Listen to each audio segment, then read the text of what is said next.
मेरा नावल जांबाज लोकतंत्र के चौथे थंभ पत्रकारिता उत्ते आधारित है। ये नावल मैं उन्हां पत्रकारां नूं सजदा करदे होए लिखिआ जिहड़े सबर संतोख नाल अपनी ड्यूटी निभाउंदे है, किसी भी लालच दे विच नहीं आउंदे, कोई भी मन दे विच उन्हां दे इह चीज़ नूं जिहड़ी उन्हां ड्यूटी तो पासे कर सके। इस नावल का जिहड़ा मुख हीरो है साडा मित्र गुरप्रेम लहरी है, जिन्हें औखियां स्थितियां दे विच काम करके बहुत ही शानदार ते वधिया ढंग नाल अपनी ड्यूटी निभाया है। मैं तो सिर्फ इसनूं कागजां उत्ते चितरिआ, असल दे विच जिंदगी दे विच अजिही ड्यूटी निभाउण वाले पत्रकार साडे भी गुरप्रेम लहरी नूं भी सजदा है ते उहदे नाल उन्हां सारे पत्रकारां नूं मेरे वल्लों एक तुच्छ जी भेंट हैगी जिहड़े औखियां स्थितियां दे विच विश्व भर दे विच अपणीਆਂ ड्यूटियां निभा रहे हैं। भावें इस खेत्र में बहुत ज़्यादा गिरावट आ गई है, ਉਹਦੇ बहुत सारे कारण ने जिहड़े मैं इस नावल दे विच लिखे ने, पर फिर भी मेरी कोशिश रही है कि लोगों ਲਈ सुनेहा दे सकां कि चंगाई कदे भी मरदी नहीं। जांबाज जरूर पढ़े। मैं जांबाज नावल पढ़िया भुपिंदर मान। भुपिंदर बेली है और मेरा प्यारा है, मेरे तो छोटा मित्र है, मैं इस करके नहीं तारीफ कर रहा। मेरिया एक्सपैक्टेशन तो बहुत ज़्यादा अच्छा नावल निकलिया, पाठक नूं बन के रखता है। इस तरह का नावल है जांबाज कि तुसी फस्ट सिटिंग विच जे तुसी पढ़न वाले हो या तुसी नवें पढ़न वाले हो तां भी फस्ट सिटिंग दे विच पढ़ सकते हो, ਜਾਂ ਵੱਧ ਤੋਂ ਵੱਧ ਬੰਦਾ 2 ਜਾਂ 3 ਬ੍ਰੇਕ ਪਾਊਗਾ ਤੇ ਇੰਨਾ ਦੇ ਵਿੱਚ ਮਤਲਬ ਤੁਹਾਨੂੰ ਆਪਣੇ ਆਪ ਨਾਲ ਬੰਨ ਲਾਂਦੀ ਹੈ ਕਹਾਣੀ। ਕਹਾਣੀ ਬਹੁਤ ਕੁਝ ਕਹਿੰਦੀ ਹੈ, ਮਾੜੇ ਵਕਤਾਂ ਨਾਲ ਲੜਨਾ ਸਿਖਾਉਂਦੀ ਹੈ, ਹੌਸਲੇ ਦੀ ਬਾਤ ਪਾਉਂਦੀ ਹੈ, ਔਰ ਜਿਹੜਾ ਗੰਦਲਾ ਚੁੱਕਿਆ ਸਿਸਟਮ ਹੈ ਔਰ ਜਿਹੜੇ ਬੰਦੇ ਸਿਸਟਮ ਨੂੰ ਚਲਾਉਂਦੇ ਨੇ, ਸਿਆਸਤਾਂ ਦੀ ਜਿਹੜੀ ਸਿਆਸਤਾਂ ਦੇ ਵਿੱਚ ਕਾਲਾਪਣ ਕਾਲ ਖਾ ਚੁੱਕੀ ਹੈ, ਬੇਈਮਾਨੀ ਆ ਚੁੱਕੀ ਹੈ। उस बेईमानी के दौर में अज के वक्त के किमें एक जोड़ा पत्रकार है, एक जर्नलिस्ट है, जोड़ा हीरो है मेन, वो किमें अपना डोलता नहीं है, किमें अगे बढ़ता है तो किमें किहड़ियां सिचुएशन का सामना करता है।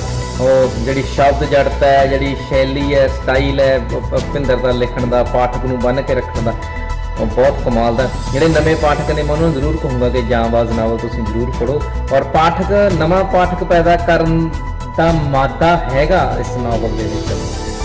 ਬਹੁਤ ਪਿਆਰ ਭੁਪਿੰਦਰ ਨੂੰ, ਭੁਪਿੰਦਰ ਲਿਖਦਾ ਰਿਹਾ ਹੋਰ ਸੋਹਣੀਆਂ ਕਹਾਣੀਆਂ, ਸੋਹਣੇ ਨਾਵਲ ਲੈ ਕੇ ਆ ਤੇ ਤੇਰੇ ਵਰਗੇ ਲੇਖਕਾਂ ਤੋਂ, ਤੇਰੇ ਵਰਗੇ ਮਿੱਤਰਾਂ ਤੋਂ ਬਹੁਤ ਸੋਹਣੀਆਂ ਉਮੀਦਾਂ ਨੇ। ਚੰਗਾ ਲਿਖਣ ਵਾਲਿਆਂ ਦੀ ਘਾਟ ਹੈ, ਉਹ ਚੰਗਾ ਲਿਖਣ ਵਾਲਿਆਂ ਦੇ ਵਿੱਚੋਂ ਹੈ। I love you darling. Bhupinder ਦਾ ਨਾਵਲ ਜਾਂਬਾਜ਼ ਜ਼ਰੂਰ ਪੜ੍ਹਨਾ।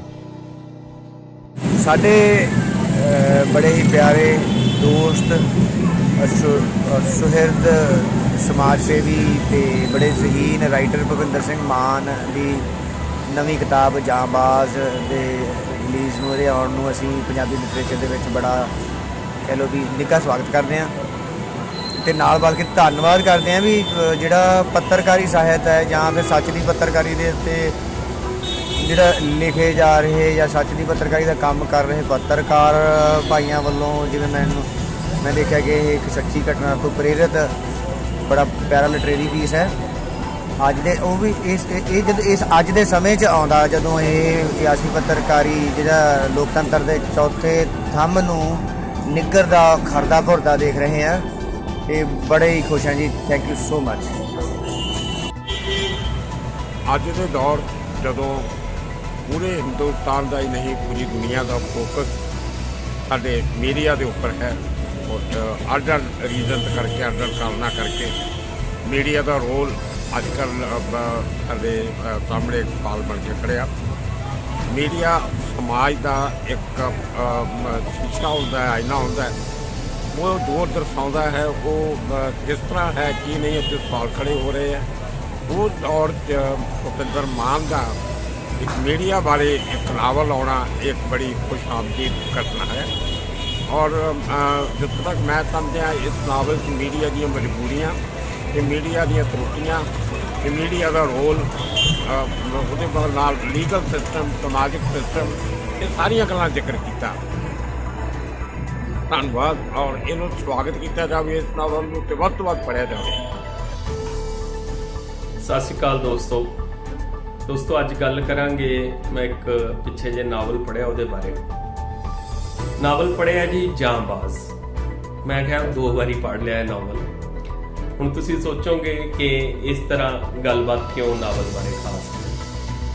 ये पहली गल तो साडे बड़े प्यारे मित्र है ਭੁਪਿੰਦਰ ਸਿੰਘ ਮਾਨ ਮੌੜ ਤੋਂ, ਉਹਨਾਂ ਨੇ ਲਿਖਿਆ ਇਹ ਨਾਵਲ। ਤੇ ਇਸ ਤੋਂ ਵੀ ਉੱਤੇ ਇੱਕ ਹੋਰ ਖਾਸ ਗੱਲ ਇਹ ਹੈ ਕਿ ਮੇਰੇ ਮਤਲਬ ਛੋਟੇ ਭਰਾ ਵਰਗੇ ਦੋਸਤ ਗੁਰਪ੍ਰੇਮ ਲਹਿਰੀ, ਉਹਨਾਂ ਦੀ ਜ਼ਿੰਦਗੀ ਤੋਂ ਪ੍ਰਭਾਵਿਤ ਇਹ ਨਾਵਲ ਹੈ। ਆਲਮੋਸਟ ਆਟੋਬਾਇਓਗ੍ਰਾਫੀਕਲ ਨਾਵਲ ਹੈ ਇਹ। ਪਾਤਰਾਂ ਦੇ ਨਾਮ ਥੋੜੇ ਚੇਂਜ ਕੀਤੇ ਨਾਵਲ ਦੇ ਵਿੱਚ। ਇਹ ਨਾਵਲ ਕਿਉਂ ਜ਼ਰੂਰੀ ਸੀ ਪੜ੍ਹਨਾ ਕਿ ਇੱਕ ਪੱਤਰਕਾਰ ਦੀ ਕਹਾਣੀ ਹੈ।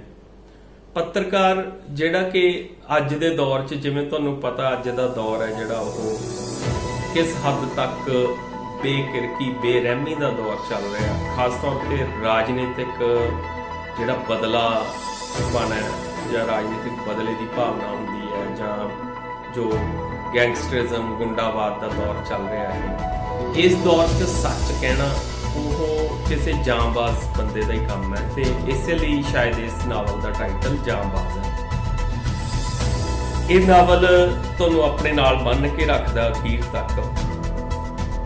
ਭਾਸ਼ਾ ਬੜੀ ਸਧਾਰਨ ਹੈ, ਸਿੱਧਾ, ਬਿਲਕੁਲ ਕੋਈ ਬਹੁਤੀਆਂ ਜੁਗਤਾਂ ਨਹੀਂ ਵਰਤੀਆਂ, ਬਹੁਤ ਹੀ ਸਿੱਧੀ ਸਪਸ਼ਟ ਭਾਸ਼ਾ ਦੇ ਵਿੱਚ ਲਿਖਿਆ ਹੋਇਆ ਇਹ ਨਾਵਲ ਹੈ, ਜਿਹੜਾ ਕਿ ਆਮ ਸਧਾਰਨ ਪਾਠਕ ਦੇ ਛੇਤੀ ਪਕੜ ਵਿੱਚ ਆ ਜਾਂਦਾ।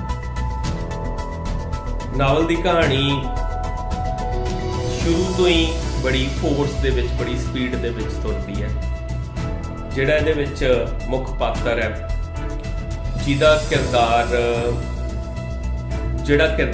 ਬਲਕਿ ਪ੍ਰਭਾਵਿਤ ਹੈ ਗੁਰਪ੍ਰੇਮ ਲਹਿਰੀ ਹੋਣਾ ਤੋਂ, ਉਹ ਕਿਸ ਤਰ੍ਹਾਂ ਇੱਕ ਦੂਜੇ ਸ਼ਹਿਰ ਦੇ ਵਿੱਚ ਜਾ ਕੇ ਹੋਏ ਇੱਕ ਕਤਲकांड ਨੂੰ ਕਵਰ ਕਰਦਾ। ਉਦੋਂ ਜਦੋਂ ਬਹੁਤਾ ਹੋਰ ਮੀਡੀਆ ਉਸ ਕਤਲकांड ਨੂੰ ਕਵਰ ਕਰਨ ਤੋਂ ਨਾ ਕਰ ਦਿੰਦਾ, ਜਾਂ ਥੋੜਾ ਬਹੁਤਾ ਕਵਰ ਕਰਦਾ, ਜਾਂ ਬੜੀ ਸੌਫਟ ਜੀ ਭਾਸ਼ਾ 'ਚ ਕਵਰ ਕਰਦਾ। ਜਿਹੜੇ ਅਖਬਾਰ ਦਾ ਇਹ ਕਰਿੰਦਾ ਦਿਖਾਇਆ ਪਾਤਰ, ਉਹ ਅਖਬਾਰ ਦੇ ਵੀ ਉੱਥੋਂ ਦੇ ਲੋਕਲ ਪੱਤਰਕਾਰ ਨਹੀਂ ਕਰ ਰਹੇ ਕਵਰ। ਤੇ ਇੱਥੇ ਕਿਉਂਕਿ ਇਹਨਾਂ ਨੇ ਪਹਿਲਾਂ ਡੇਰਿੰਗ ਇਹੋ ਜਿਹੇ ਕੁਝ ਕੰਮ ਕਰ ਲਏ ਹੁੰਦੇ ਆ, ਇਸ ਕਰਕੇ ਇਹਨਾਂ ਨੂੰ ਭੇਜਿਆ ਜਾਂਦਾ ਤੇ ਉੱਥੇ ਜਾ ਕੇ ਪੂਰੀ ਕਤਲकांड ਦੀ ਘਟਨਾ ਕਵਰ ਕਰਦੇ ਆ। ਇਹਨਾਂ ਨੂੰ ਪਤਾ ਲੱਗਦਾ ਕਿ ਉਹ ਕਤਲकांड ਪਿੱਛੇ ਉੱਥੋਂ ਦੀ ਬਹੁਤ ਹੀ ਇੱਕ ਤਕੜੀ ਸਿਆਸੀ ਪਹੁੰਚ ਵਾਲੇ ਬੰਦੇ ਦਾ ਕੰਮ ਹੈ। ਉਹਦੇ ਫਾਰਮ ਹਾਊਸ ਤੇ ਕਤਲकांड ਹੋਇਆ, ਤੇ ਉਹ ਸਿਆਸੀ ਪਹੁੰਚ ਵਾਲਾ ਬੰਦਾ ਜਿਹੜਾ, ਉਹ ਖੁਦ ਵੀ ਸਿਆਸੀ ਹੈ ਤੇ ਬਦਮਾਸ਼ ਹੈ। ਹੁਣ ਤੱਕ ਤੁਸੀਂ ਸਮਝ ਗਏ ਹੋਵੋਗੇ ਕਿਹੜੇ ਕਤਲकांड ਦੀ ਗੱਲ ਕਰਦਾ, ਜਿਹਦੇ ਵਿੱਚ ਲੱਤਾਂ ਬਾਹਾਂ ਵੜ ਦਿੱਤੀਆਂ ਗਈਆਂ ਸੀ ਇੱਕ ਦਲਿਤ ਮੁੰਡੇ ਦੀਆਂ। ਤੇ ਇਹ ਉਹਨਾਂ ਦੇ ਘਰ ਤੱਕ ਪਹੁੰਚ ਕੇ ਤੇ ਫਿਰ ਅਲਟੀਮੇਟਲੀ ਇਹ ਡਿਊਟੀ ਛੱਡ ਦਿੰਦਾ। ਉੱਥੇ ਡਿਊਟੀ ਤੇ ਰਹਿੰਦਾ, ਪਰ ਮਤਲਬ ਡਿਊਟੀ ਤੋਂ ਉੱਪਰ ਉੱਠ ਜਾਂਦਾ ਤੇ ਇਹਨੂੰ ਆਪਦਾ ਮਿਸ਼ਨ ਬਣਾ ਲੈਂਦਾ। ਕਿ ਉਹ ਮਿਸ਼ਨ ਦੇ ਵਿੱਚ ਕਿਸ ਤਰ੍ਹਾਂ ਕੀ ਉਹਨੂੰ ਮੁਸ਼ਕਲਾਂ ਆਉਂਦੀਆਂ, ਕਿਹੜੇ ਹਾਲਾਤਾਂ ਦਾ ਸਾਹਮਣਾ ਕਰਨਾ ਪੈਂਦਾ, ਤੇ ਅਲਟੀਮੇਟਲੀ ਉਹ ਬੰਦਿਆਂ ਨੂੰ ਸਜ਼ਾ ਤੱਕ ਪਹੁੰਚਾ ਦਿੰਦਾ। ਤੇ ਨਾਵਲ ਦਾ ਅਖੀਰ ਹੁੰਦਾ ਤੇ ਉਹਨੇ ਨੂੰ ਵਾਪਸ ਉਹ ਆ ਕੇ ਘਰ ਰਿਲੈਕਸ ਕਰਦਾ। ਘਰਦਿਆਂ ਨੂੰ ਵੀ ਹੁੰਦਾ ਵੀ ਇੰਨੇ ਦਿਨ ਹੋ ਗਏ ਸਾਡੇ ਤੋਂ ਦੂਰ ਸੀ, ਬੱਚਿਆਂ ਨੂੰ ਵੀ, ਜਿਹੜਾ ਕਿ ਅਕਸਰ ਹੀ ਹੋ ਰਹਿੰਦਾ ਸੀ। ਤੇ ਉਹਨੇ ਨੂੰ ਜਦੋਂ ਘਰ ਆ ਕੇ ਰਿਲੈਕਸ ਹੁੰਦਾ, ਅਗਲੀ ਕਾਲ ਆ ਜਾਂਦੀ ਹੈ ਕਿ ਫਲਾਨੀ ਜਗ੍ਹਾ ਹੁਣ ਜਾਣਾ, ਉੱਥੇ ਕੋਈ ਮਤਲਬ ਕਾਂਡ ਹੋ ਗਿਆ। ਤੇ ਇੱਕ ਪੱਤਰਕਾਰ ਦੀ, ਜਿਹੜਾ ਖੋਜੀ ਪੱਤਰਕਾਰ ਆ ਜਿਹੜਾ, ਉਹਦੀ ਜ਼ਿੰਦਗੀ ਕਿਵੇਂ ਹੁੰਦੀ ਹੈ, ਉਹਨੂੰ ਕਿੰਨਾ ਮੁਸ਼ਕਲਾਂ ਦਾ ਸਾਹਮਣਾ ਕਰਨਾ ਪੈਂਦਾ, ਉਹ ਸਾਰਾ ਇਸ ਨਾਵਲ ਦੇ ਵਿੱਚ ਬੜੇ ਬਖੂਬੀ ਚਿੱਤਰਿਆ। ਮੇਰੀ ਰਿਕੁਐਸਟ ਹੈ ਕਿ ਪੜ੍ਹ ਕੇ ਦੇਖੋ, ਤੁਹਾਨੂੰ ਫਿਰ ਪਤਾ ਲੱਗੂ। ਮੈਂ ਕਹਿੰਦਾ ਇਹਦੇ ਉੱਤੇ ਫਿਲਮ ਬਣਨੀ ਚਾਹੀਦੀ ਹੈ। ਆਪਣੇ ਪੰਜਾਬੀ ਦੇ ਬਹੁਤ ਸਾਰੇ ਬੰਦੇ ਹੁਣ ਫਿਲਮਾਂ ਬਣਾ ਰਹੇ ਆ, ਉਹਨਾਂ ਨੂੰ ਇੱਕ ਚੰਗੀ ਸਕ੍ਰਿਪਟ ਮਿਲ ਸਕਦੀ ਹੈ ਇਸ ਨਾਵਲ ਤੋਂ। ਤੇ ਮੈਂ ਬੇਨਤੀ ਕਰੂੰਗਾ ਜਿਹੜੇ ਗੁਰਪ੍ਰੇਮ ਵਰਗੇ ਪੱਤਰਕਾਰ ਹੈ, ਲਹਿਰੀ ਬਾਈ ਵਰਗੇ ਜਿਹੜੇ ਡੇਰਿੰਗ ਹੈ, ਕਿ ਤੁਹਾਡੇ ਤੋਂ ਆਸ ਹੈ। ਜਿਹੜਾ ਲੋਕਤੰਤਰ ਦਾ ਚੌਥਾ ਖੰਭਾ ਕਹਿ ਦਿੰਦੇ ਆ ਮੀਡੀਆ ਨੂੰ, ਉਹ ਹੁਣ ਬਹੁਤਾ ਉਹਦਾ ਵੱਡਾ ਹਿੱਸਾ ਗੋਦੀ ਮੀਡੀਆ ਬਣ ਚੁੱਕਿਆ। ਹੁਣ ਤੁਹਾਡੇ ਤੋਂ ਆਸ ਹੈ ਤੁਸੀਂ ਲੜੋ, ਖੁੱਲ੍ਹ ਕੇ ਆਓ ਖੇਤਰ ਦੇ ਵਿੱਚ, ਬਿਨਾਂ ਡਰੇ ਕੰਮ ਕਰੋ। ਬਹੁਤ ਬਹੁਤ ਸ਼ੁਕਰੀਆ ਜੀ, ਧੰਨਵਾਦ, ਥੈਂਕ ਯੂ।